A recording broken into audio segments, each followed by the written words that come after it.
Ay, maraming salamat, Brother Melvin. Ayan, napakaganda ng awit ni Brother Sunny. Ayan, ang kanyang compose. Ayan. Magandang umaga po sa inyo. Happy Vesper sa lahat po ng ating po mga kapatid. Ngayong February 16, sa mga makalangit na dako, ating pag-aaralan sa ilalim ng pasanin ni Kristo. Tayo po ay manalangin. Aming Diyos na mapagpala sa lahat na siyang nagbigay sa amin ng buhay. Sa umaga na ito ay aming idinadalangin ang aming pong pag-aaral at tulungan niyo po nawa kami, O Diyos, na amin pong maintindihan ang aming pong mga tatalakayin sa umaga po na ito. Salamat po sa pag-ibig niyo po sa amin. Salamat po sa kapatawaran ng aming kasalanan. Ito po ang aming dalangin sa banal na pangalan ni Jesus. Amen. Ang sabi po sa ating key text, 11:28-29 ng Mateo, lumapit kayo sa akin, kayong lahat na nanlulupaypay at lubang nabibigatan at kayo'y bibigyan ko ng kapahingahan. Ayan, ano? Ito yung ginagamit ng ibang mga relihiyon para patunayan na ang Adventist ay mali.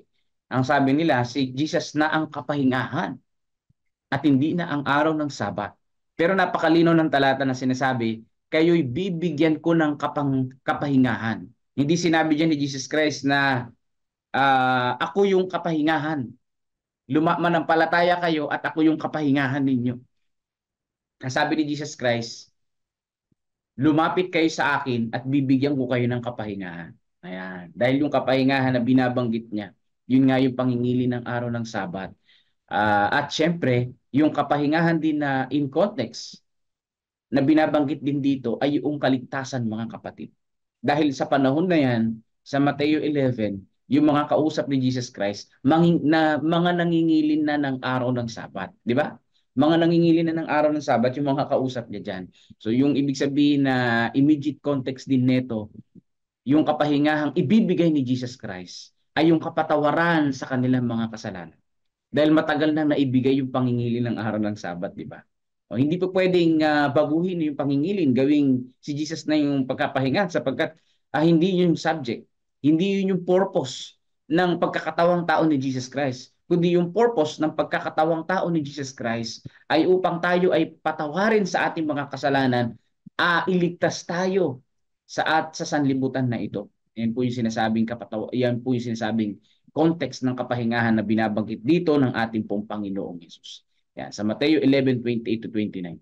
So pasanin ninyo ang aking pamatok at matuto kayo sa akin sapagkat ako'y maamo at may mapagpakumbabang puso at makatatagpo kayo ng kapahingahan para sa inyong mga kaluluwa. Yan. Makakatagpo ng kapahingahan para sa ating kaluluwa. Bakit? Dahil sa pagod na ng pagkakasala, pagod na ng suffering sa mga panahon na ito, ang kapahingahan na ibinibigay ng Panginoon ay kalayaan upang hindi na makulong pa sa pagkakasala, mga kapatid. Yan. Binili ng ating tagapagligtas ang kasangkatauhan sa pamamagitan ng pinakamatinding uri ng kahihiyan. Ano ba yung pinakamatinding uri ng kahihiyan? Ay yung hubad ka na nakabrief ka lang na ipako ka sa krus. Di ba ganyan ang nangyari kay Jesus Christ? Yun ang matinding kahihiyan. Sapagkat sa panahon nila, mga kapatid, ultimong lalaki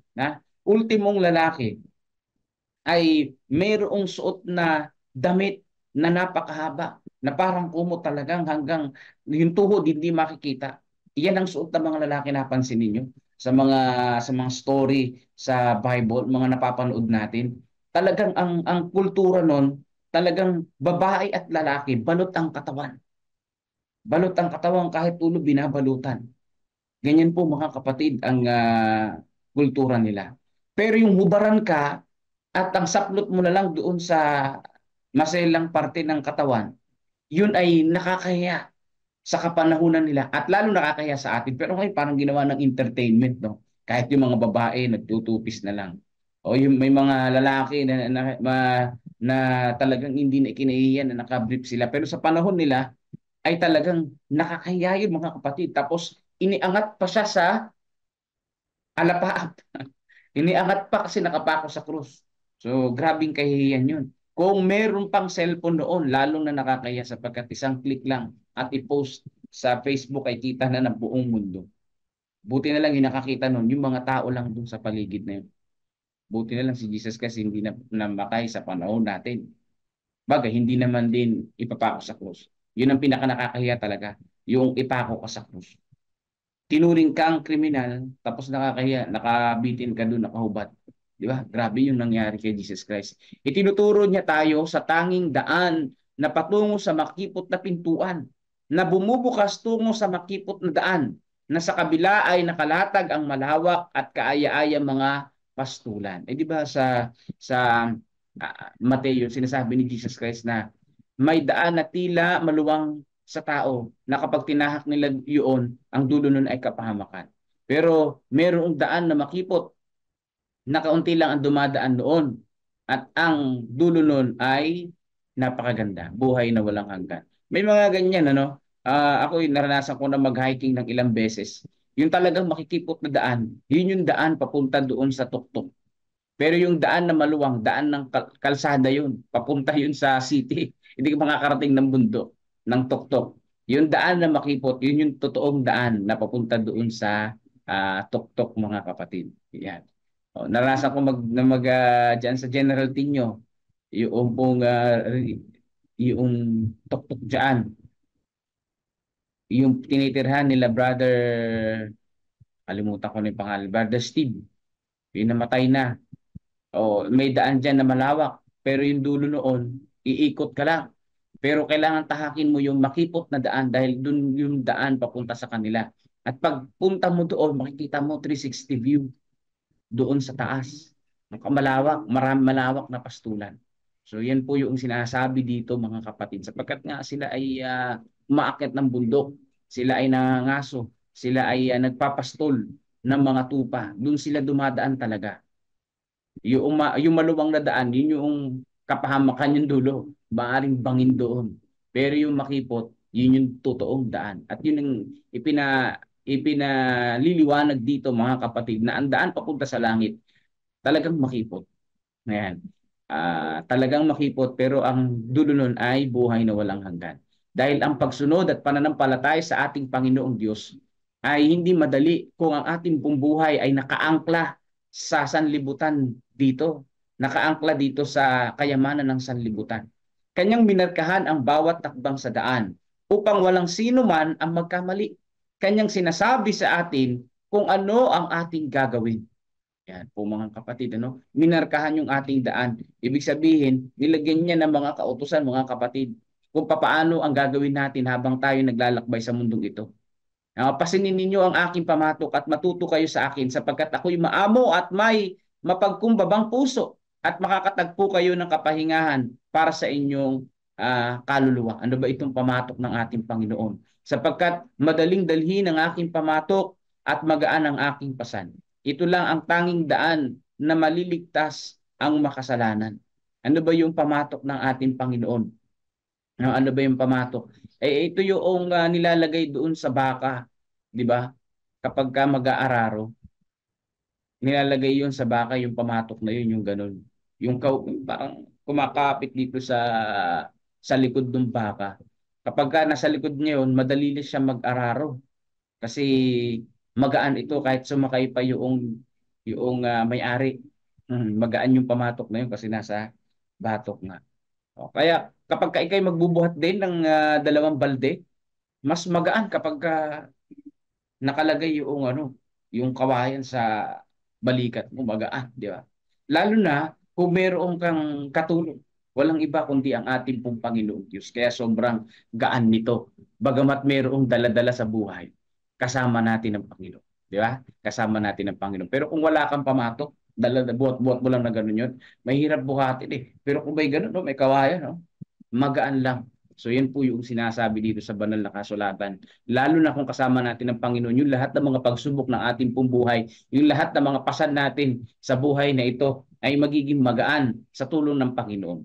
Gayong nalalaman niyang walang sino man ang makasusunod sa utos na ito sa sarili niyang lakas, sinasabihan tayo ni Jesus na huwag mag-alala o matakot. Sa halip ay alalahanin ang magagawa niya kung lalapit tayo sa Kanya. Ang utos ng Panginoong Diyos ay masusunod natin, di ba? Masusunod natin pero hindi natin mape-perfect sa sarili nating lakas. Kailangan nating lumapit sa ating Panginoong Diyos para mabigyan tayo ng lakas. Bakit hindi natin mape-perfect? Ano, kasi minsan nagkakasala tayo, di ba? Minsan natitisod tayo, pero may nasusunod tayo sa kautusan ng Panginoon Diyos. Pero kinakailangan natin na lumapit sa Panginoon para matiyak natin na maayos yung pagsunod natin sa ating pong tagapagligtas.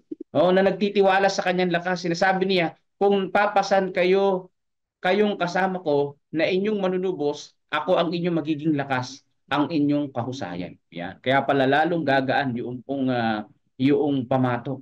Bakit? Dahil ang lakas na ginagamit natin ay galing sa ating pong tagapagligtas. Ang mga mapagpalang may kinalaman sa paanyaya ni Kristo ay maaring matanggap at maranasan lamang nilang mga nakasuot ng pasanin ni Kristo.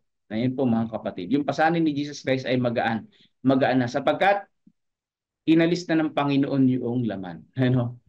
Ang Panginoon yung kasama natin na magbuhat. Napakaganda. Di ba nga kahit na mabigat yung tubig ng isang balde, kapag ka dalawa kayong bumubuhat, napakagaan. No, kami ni Mrs. noong kami umuwi galing Romblon, nagpadala sila ng mga isda, ay malaking styro. Eh, nilagyan pa ng tubig. Napakabigat pala noon kapag ka talagang ikaw lang mag-isa. Pero noong dalawa na kayong umahatak, ayan, yung pinsan ni Mrs. na pastor din, Pastor Peter Moral, na naka-assign dyan sa Pasay English Church. Eh, kasama ko nagbuhat noon. Magaan kapag ka mayroong kasama. Lalo na kung kasama natin ang Panginoon. Yung mga suliranin natin sa buhay, yung mga kalungkutan natin, mga kapatid, gagaan yan. Kasama natin ang Panginoon. Magtiwala lang tayo sa Kanya. Sabi dito sa pagtanggap ninyo ng imbitasyong ito, inyong pinuputol ang inyong simpatya at ang inyong damdamin mula sa sanlibutan. At inilalagay ito kung saan mararanasan ninyo ang pagpapala ng malapit na pakikisama at ugnayan sa Diyos. Saan daw po natin dapat ilagay yung ating damdamin? Hindi sa sanlibutan na ito, kundi sa ating Panginoong Diyos. Yung ating pong damdamin, yung ating pong mga simpatya, yung ating mga iniisip, isentro natin sa ating Panginoong Diyos, mga kapatid. Dahil kung nakasentro sa sanlibutan na ito, magbibigay lang ito ng heartaches, magbibigay lang ito ng mga kabiguan, magbibigay lang ito ng kawalang gana sa buhay po natin. Pero kung ito'y nakasentro tayo sa ating Panginoon, yung ating damdamin, kailanman hindi tayo masasaktan. Kailanman hindi tayo mabibigo dahil ang pangako ng Panginoon ay totoo at hindi niya tayo pababayaan. Hindi napapako ang pangako ng Panginoong Diyos. Sa paglapit kay Kristo, inyong itinatali ang inyong mga pagmamalasakit kasama ng sa Kanya. Yeah. Pag lumapit tayo sa ating Panginoon, ano daw po yung malasakit natin? Sa Panginoong Diyos na. Tinitiyak ng Panginoon na lahat ng kaluluwang sumusunod sa kanyang salita ay magkakaroon ng kanyang kaligayahan, kanyang kapayapaan, at kanyang nagpapatuloy na nag-iingat ng kapangyarihan. Sabi po dito mga kapatid, ang gayong mga kalalakihan at kababaihan ay laging dinadalang malapit sa Kanya, hindi lamang kapag lumuluhod sila sa harapan niya sa panalangin, kundi kapag pinapasan nila ang mga tungkulin ng buhay. Lalo tayong napapalapit sa ating Panginoong Diyos kung yung mga pasan natin sa buhay ay inilalapit natin sa Panginoon. Pero lalo tayong mabibigatan kapag ka mag-isa ka lang bumubuhat ng buhay mo. No? Ibig sabihin kapag ikaw lang mag-isa na bumubuhat ng iyong kalungkutan, ng kabiguan, ng suliranin, lalong bibigat yan kapag ka hindi tayo lumalapit sa Panginoon. Pero kung lumalapit tayo sa ating Panginoon, yung lahat po ng tungkulin ng ating pong buhay ay magiging magaan. Bakit? Dahil kasama natin si Jesus Christ. Bakit kailangan natin pasanin ang mga tungkulin natin sa buhay? Sa sanlibutan na ito na kasama ang Panginoon. Kasi nga po, naghihintay pa tayo sa ikalawang pagbalik ni Jesus Christ, sa ikalawang pagpapakita ni Jesus Christ sa alapaap. So habang naghihintay tayo, keep moving. Ang sabi nga doon, patuloy lang tayong mabuhay kasama ang ating Panginoon. May pananampalataya at may pag-asa. Bakit? Nandito pa tayo sa sanlibutan. Pwede pa tayong maaksidente. Pwede tayong mamatay. Kaya nagpapasalamat ako sa Panginoon. Kahapon iningatan kami ni Mrs. nung kami nagpunta sa Kabanatuan para siya ay may pinuntahan kami. Ay paliko kami diyan sa Balo. Biglang gumewang yung manubela. Buti na lang talaga hindi mabilis yung takbo namin noon kasi approaching sa intersection. Nagmabagal kami. Pagliko namin, gumewang yung manubela. Ayun, ramdam ko na flat yung gulong sa unahan. Eh kung mabilis pa ang takbo namin, siguradong sa SM lang kami. Wala namang pako mga kapatid, kundi yung interior ay peke yung interior. So, ibig sabihin yung dugtungan ng interior ay sumingaw unti-unti at lumambot. Buti na lang, salamat sa Panginoon at nasa mabagal kami at patakbo pa lang. Tsaka na flat yung gulong. So salamat sa Panginoon at iningatan niya kami. Hindi kami napahamak. Ang buhay natin sa sanlibutan ay talagang maikli lang mga kapatid. Pupwede at pupwede tayong mapahamak anytime. Ang kailangan natin sumampalataya sa ating Panginoong Diyos. Sa Kanya tayo lagi magtiwala. Inihanda niya para sa kanila ang isang lugar ng pananatiling kasama niya, kung saan ang buhay ay nililinis mula sa lahat ng karumihan, lahat ng kapangitan sa pamamagitan ng hindi napuputol na ugnayan sa Kanya. Ginagawa silang manggagawa kasama niya sa gawain ng buhay. Ayan po mga kapatid, kapag umuugnay pala tayo sa ating Panginoong Diyos, yung lahat ng ating gawain sa ating po mga buhay, na nagiging kamanggagawa na tayo ng ating Panginoon. No? Kasama na natin ang ating Panginoon sa laban ng buhay. You know? Laban lang mga kapatid. Bakit? Dahil ang labanan dito, hindi lang sa physical, kundi sa spiritual din. Kasama natin ang ating Panginoon. Meron tayong karamdaman sa panahon na ito, laban lang. Ang kasama natin sa laban na ito ay ang ating Panginoon. Mawala man yung buhay natin, at least natitiyak natin yung damdamin natin, yung kaisipan natin na sa Panginoon, na kung mawala man tayo anytime sa sanlibutan na ito, may maaasahan tayong buhay na walang hanggan sa Panginoong Diyos. Kagalingan na totoo sa ating tagapagligtas. Kasi nga naman kung tayo ay mayroong buhay na walang hanggan, tapos meron tayong karamdaman, hindi maganda, no? Hindi pa rin maganda na may buhay. No, kasi nga kung nakain nila Adan at ni Eva yung prutas ng buhay, tapos prutas ng pagkakilala na mabuti at masama, ibig sabihin nagkasala sila na may buhay na walang hanggan.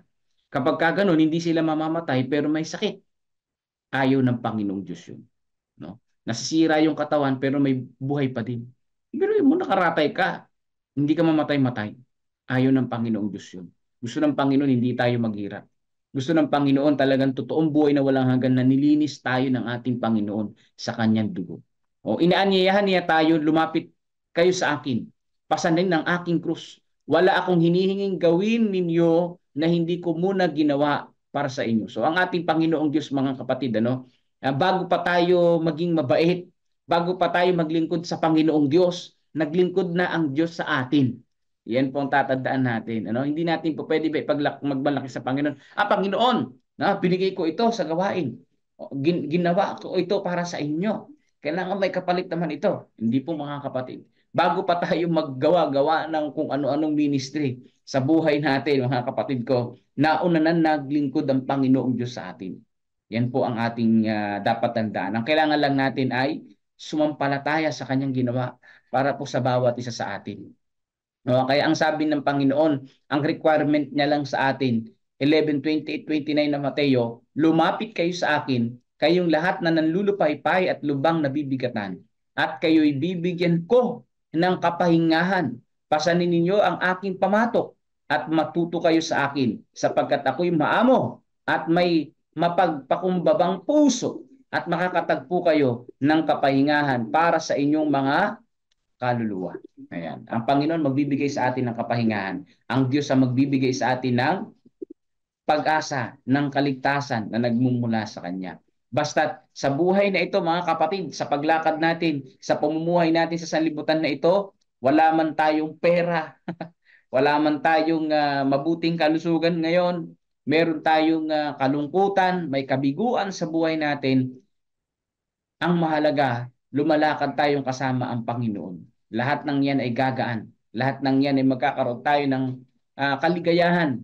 Rejoice in the Lord always. And again, I say rejoice. Sabi nga doon sa Philippians, na kahit na anong dinadanas natin sa buhay, kung kasama natin ang Panginoon, magiging magaan ang lahat ng ito. Dahil nagtitiwala tayo sa Panginoong Diyos na nagkakaloob ng buhay na walang hanggan sa lahat na nananampalataya sa Kanya. Walang ibang pag-asa sa sanlibutan kundi ang ating Panginoon. mga kapatid, no? Walang ibang pag-asa sa sanlibutan, kundi ang ating pong Panginoong Diyos. Kaya ngayong umaga, tayo ay muling lalapit sa Kanya, mananalangin tayo, ipangungunahan tayo ni Brother Medvin Vilasano. Muli po, happy vesper po sa inyo pong lahat. Pakinggan po natin ang awit na ito, papuri sa ating pong Panginoong Diyos, mga kapatid, no? Para po sa family camp, ay sa 25 po yun, February, ay magsama-sama po tayo din mga kapatid. Marami tayong matututunan tungkol sa family na yan.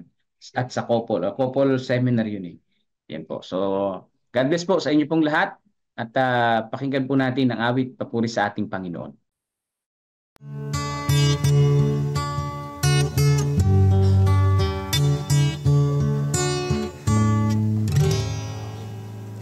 Kung kamtan mo man ang mundo't kanyang yaman, maging palasyo man ang iyong tahanan, makamit mo man ang lahat ng bagay sa sanlibutan, buong buhay mo ay kabuluhan.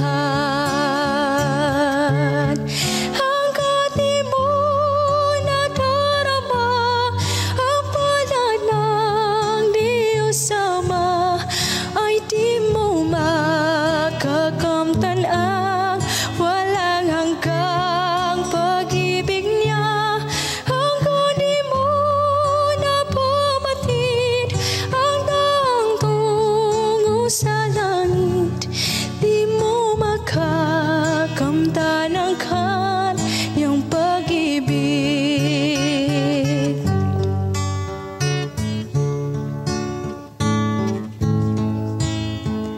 Kung nasa iyo man ang lakas at talino, humahangang man sa iyo ang buong mundo,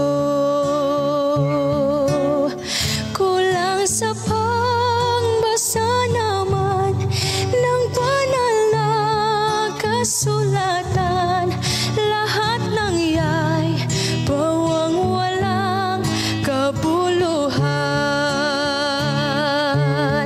Hanggang di mo nadarama ang palad ng Diyos Ama, ay di mo makakamtan ang walang hanggang pag-ibig niya. Hanggang di mo napabatid ang daang tungo sa langit, di mo makakamtan ang kaniyang pag-ibig. Hanggang di mo napabatid ang daang tungo sa langit, di mo makakamtan ang kaniyang pag-ibig. Di mo makakamtan ang kaniyang pag-ibig.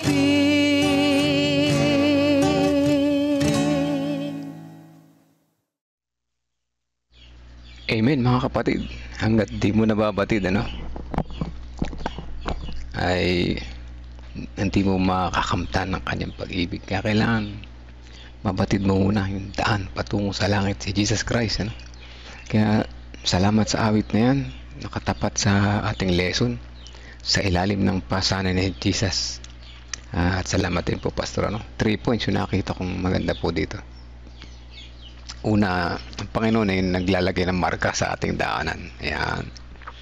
Lalagay ng marka sa ating daanan para bagang tayo ay umaakit ng bundok. Di ba minsan naglalagay tayo ng marka para di tayo maligaw? So ganun binigyan tayo ng marka ni Jesus para di tayo maligaw.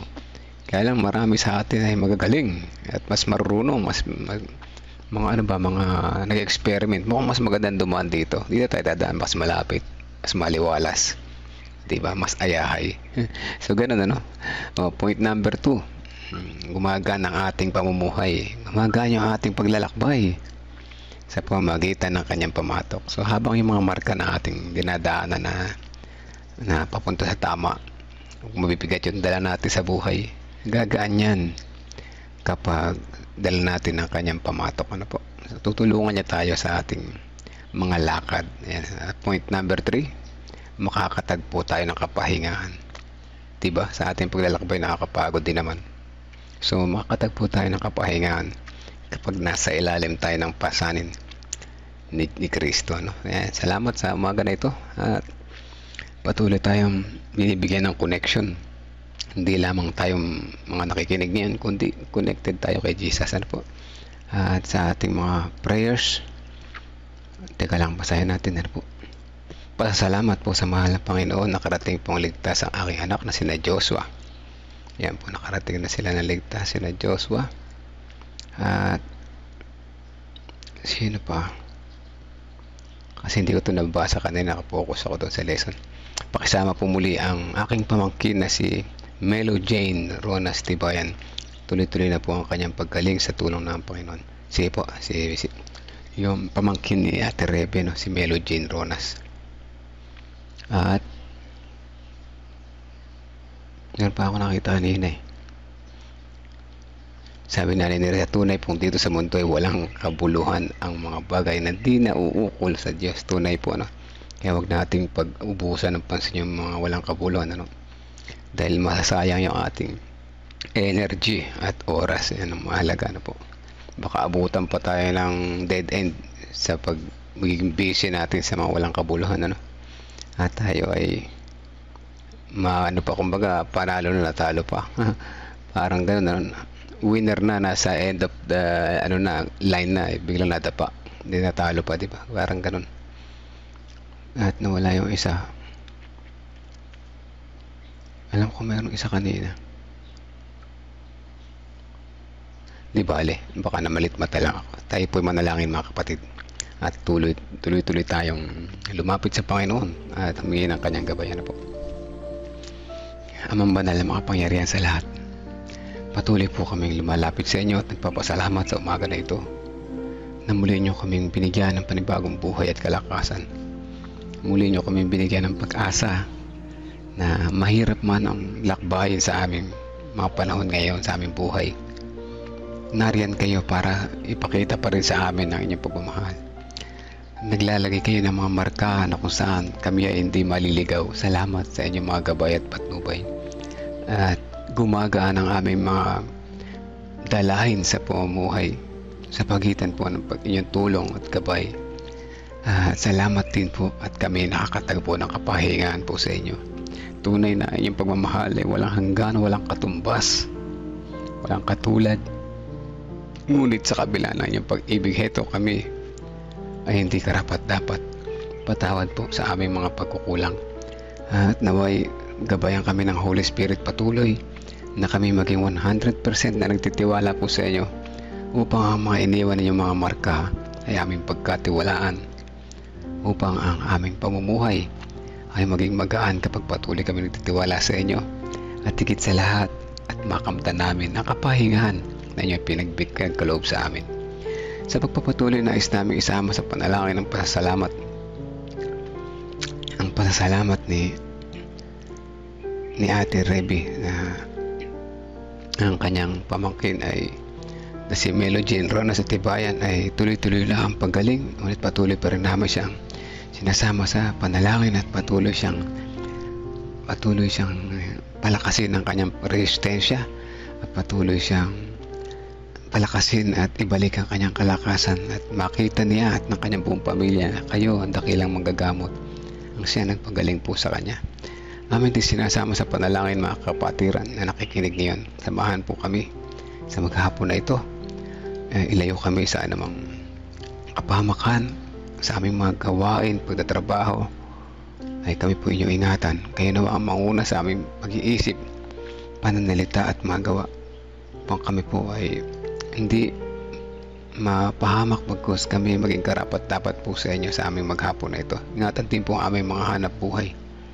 At kami ay samahan upang ito ay maging kapakipakinabang. Aming mga kinikita ay gawing sapat upang kami naman ay makatulong sa iba. Salamat din po ang panalangin natin sa Sally Sanchez na ligtas na nakauwi ang kanyang anak. At sila ay magkakasama, mga pamilya, patuloy na mga kaligayahan ang kanilang madama sa mga panahon nito. Kasapiling po ninyo, Ama. Amin din sinasama sa panalangin ang lahat ng gawain ng bawat churches, ganyan din ng district, na ito'y maging matagumpay at maraming mabless, at pati kami ay patuloy na maging connected po sa inyo. Dalangin din namin ang parating na couple seminar sa February 25, na mabuksan ang isipan ng bawat couples sa aming mga nasasakupan, na ito ay isang napakahalaga para sa amin, at kami ay patuloy na maging mabisa na inyong pinagsama at hindi mapaghihiwalay ng kahit ano paman. Salamat sa mga gabay at patnubay. Tunay na kami ay ramdam po namin ang inyong pagmamahal. Amin din sinasama sa panalangin ang pagpunta ng anak ni Sister Marilyn Garcia sa Maynila, na siya ay pagta-travel. Ingatan po siya ay ilayo sa anumang kapahamakan, makarating siya doon na ligtas, at sa kanya mang gagawin doon siya ay samahan, at siya ay maging matapos niya kanyang mga gawain doon na gagawin, at hanggang sa kanyang pagbabalik ay siya po ay inyong samahan. At kung siya man ay magtatrabaho doon, siya po ay inyong samahan din, ilayo sa anumang kapahamakan, at maging maayos ang kanyang buhay doon, at makakita niya ang kanyang mga hinahanap. Kasama po kayo sa kanyang paglalakbay. Amin din patuloy na sinasama sa panalangin ang safe travel ng bawat isa ng mga nagtatravel ngayon, mga nag-aaral naming mga anak, mga estudyante, at ang mga nagtatrabaho naming mga kapamilya. Ay patuloy kaming ingatan sa maghapon na ito. Dalangin din namin ang good health ng bawat isa, kasama na sina Ana Rosbel Tolentino, at ang kanyang anuman ang kalagayan ng kanyang kalusugan sa mga panahon na ito ay amin po nilalapit sa inyo.